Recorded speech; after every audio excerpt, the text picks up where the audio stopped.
So often when it comes to road bikes, you will hear things like if you need a 56 Trek, you will need a 54 Scott. Through this video, we want to make an objective assessment on this statement. While in many cases, statements like these are made from experience, we feel like the people at bike shops making such calls don't have an informed judgment on why such is the case.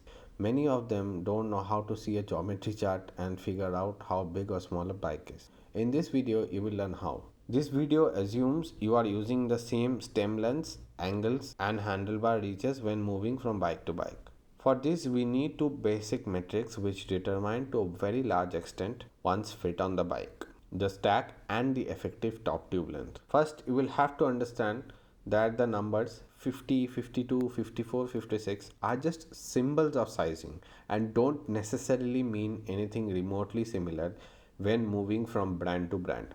Similarly, the nomenclatures XS, S, M, L also don't mean much in and of themselves. For example, the average Indian male height is around 169 centimeters and the average German male height is around 179 centimeters, a full 10 centimeters higher. So it's no wonder that the convolution and Indian brand suggest their size named as M for someone of this height, which is 169, as do Canyon for a height 179. So what's medium by Indian and German standards are not remotely similar.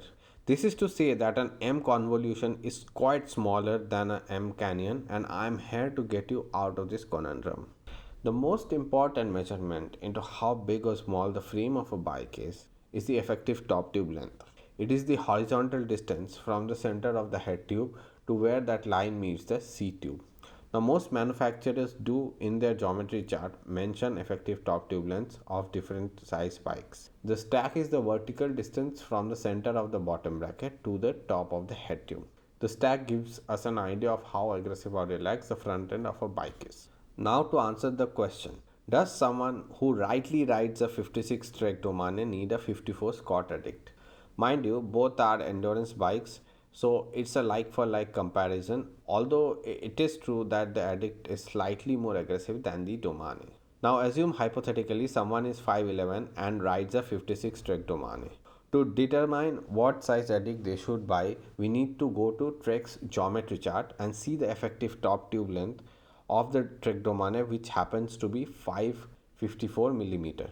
What I do next is go to the Scott chart and see that the 54 Scott Addict actually has an effective top tube length of 555 millimeters, so they are just 1 mils apart. Hence, assuming that the individual riding the right size Domane, which is 56, they will for this reason need a 54 Scott Addict. If they just go and buy a 56 Scott Addict just because they got a 56 Domane, its effective top tube length is actually 570 millimeters, which is even longer than a 58 Trek Domane with effective top tube length of 567 millimeters. I hope it is clear to you why and how to compare geometry charts and get a bike from another brand. I'll give you one more example. I am 169 and ride a 52 Trek Domane. Now it has an effective top tube length of 530. If you notice, a specialized alley 49 has effective top tube length of 515 and a 52 alley has an effective top tube length of 542. It is for this reason that I have always found a 49 alley to be too small and a 52 alley to be too large. Now suppose I need a giant content instead. How will I choose which size? Well, really simple. I'll just go to the geometry chart, see which size has an effective top tube length of 530 mils plus minus 5. The size they name as S. To make things clear, if a bike fits you really well, like a Trek Domane 52 fits for me, you can usually go plus minus 5 mils either side without much problems.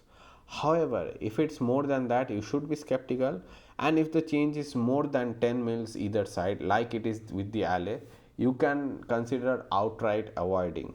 It is for this reason that even though I know that the alley rides better than a content or a Domane AL, I would get a S content because given I know a Trek Domane 52 fits, that bike will also fit me really well. I can't say the same about the alley. I hope this video made it clear to you how to compare sizes of bikes from different brands. Thanks for watching this and I'll see you next time.